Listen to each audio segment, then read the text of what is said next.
I fell in love with Ellie when we auditioned for the school play. Likely place for me to fall in love. I feel like the best version of myself when I'm performing. My most romantic, my most masculine, not traditional masculine, but my own version. Like my masculinity, it's less James Dean and more Snoopy when he's a pilot. Does that make sense? I was a senior and Ellie was a sophomore, but she was really mature for her age, is something my friends tell me I need to stop saying. I think I was just really impressed with how authentically herself she was, both on stage and off. She drank black coffee. She would call teachers by their first name. Senior girls would go to her for relationship advice. Meanwhile, the only relationship advice I was capable of giving was how to kiss your bedroom wall without leaving a stain. During auditions, we played two ex-lovers who run into each other at a bar, catch up, and just as they're about to reignite that spark, twist, he notices a ring on her finger because she's engaged. It wasn't the most uplifting scene to role play with. Unfortunately, there were no scenes in the school play about two teens figuring out how to do over-the-pants stuff. But we were good. We had this natural chemistry that followed us into our relationship. And sometimes it felt like we never left the play. For example, we'd spend hours a night on Skype reading scenes from Shakespeare to each other. I know, where are the bullies when you need them? I really loved Ellie, but I think I loved the performance of love even more, and those two didn't always mesh. One night, we're on the phone, and out of nowhere, Ellie starts crying, and when I ask her what's wrong, she says, "I just don't know what's gonna happen after graduation." I wish I had told her that it's not practical for us to stay together, but at least we can enjoy the time we have left, but I didn't. Instead, I came up with a different, more creative way of ending things with Ellie. I made her a breakup video. Okay, hear me out. It was essentially a breakup letter that I wrote and then recorded as a voiceover, and then supplemented with clips from every movie Ellie and I ever watched together. At one point in the video, I actually recommend a trilogy of films that reminded me of our relationship, because nothing heals a broken heart like homework.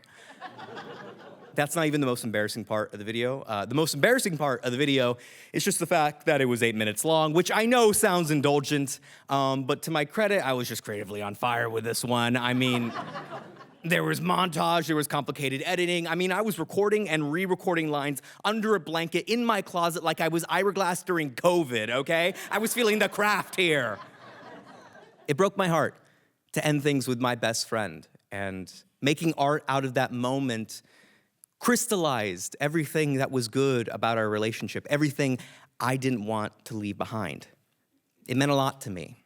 And so, as I clicked export, I thought it would mean a lot to Ellie.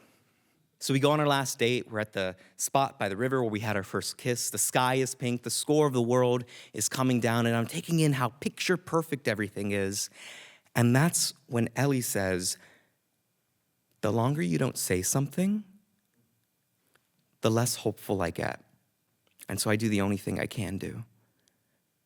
I reach into my breast pocket, pull out an SD card,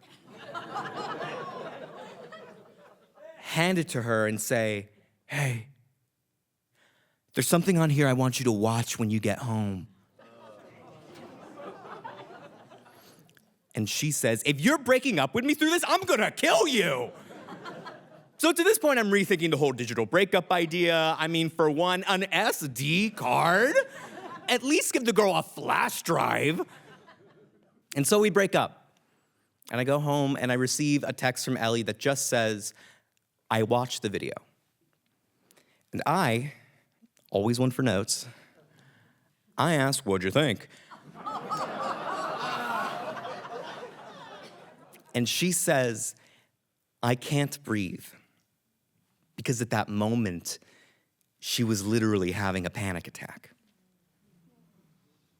Two things become clear. Number one, I should seriously consider majoring in film. Don't mean to brag. I just think I might have it. And number two, the important moments in relationships, falling in love, breaking up, those moments are collaborations. They're moments to be present and authentic. They're not moments to recommend 3 movies. I ran into Ellie a year ago in the subway. I hadn't seen her in years. She was with her friends and I was with mine, and we rode a few stops together. She told me she was in law school and that she was doing well, and at one point, my friend jumps in and says, "Wait, is that Breakup video girl?" And she's like, "You told them about that?" And I say, "I am so sorry." And she goes, "No, I mean for your sake, you told them about that?" And now she's telling everyone about it from her perspective, how absurd it was, and how the next day she returned to that spot at the river and chucked the SD card over the bridge. Everyone is laughing, but all I can notice is that she has a ring on her finger because she's engaged. She tells me about her fiance. I say that I'm happy for her, and then she gets off at her stop. And I'm just thinking to myself, did we just reenact the play? From high school? I mean, like 2 ex-lovers, chance encounter, twist, she's betrothed. I really was happy for her and the arc her life had taken, but I never left the play. I don't know if I ever will. Thank you.